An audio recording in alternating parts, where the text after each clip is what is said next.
when I look at people like yourself or Dr. Robert Malone or Dr. Peter McCullough and so on and so forth, I always try to weigh what you're saying versus what you have to lose, right? Because, for somebody like myself, prior to now, I was making $80,000 a year at some corporation nobody gives a shit about.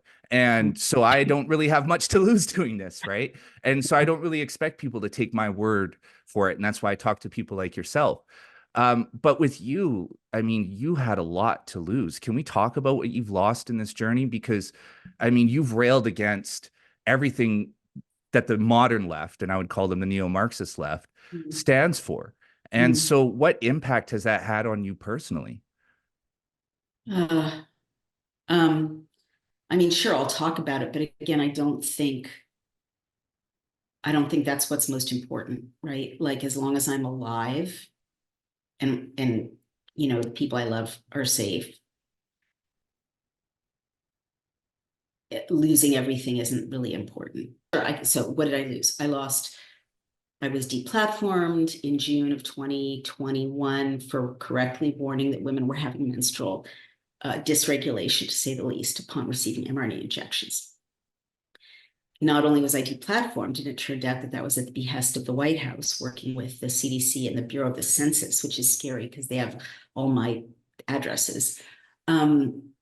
I was simultaneously weirdly smeared around the world.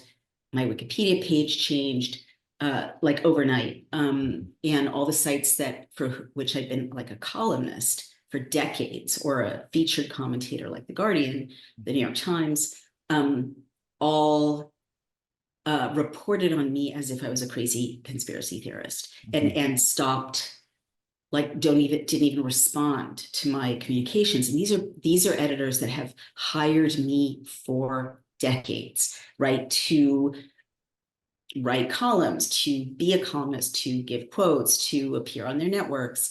Oh, like overnight, I'm a non-person professionally, and worse, like an anti-person, right? Vanity Fair, someone I knew at Vanity Fair was sent to write a hit piece calling me an anti-vaxxer. And I'm like, I'm not an anti-vaxxer. If you write that, I'll have to sue you, like over and over and over and over. I mean, I kind of am now an anti-vaxxer. Found out a lot more about it, but that's a secondary point. The point is, it wasn't true at that time. All the checks on journalism in the legacy media failed because all these people, and I trace this in The Bodies of Others, my book from one book ago.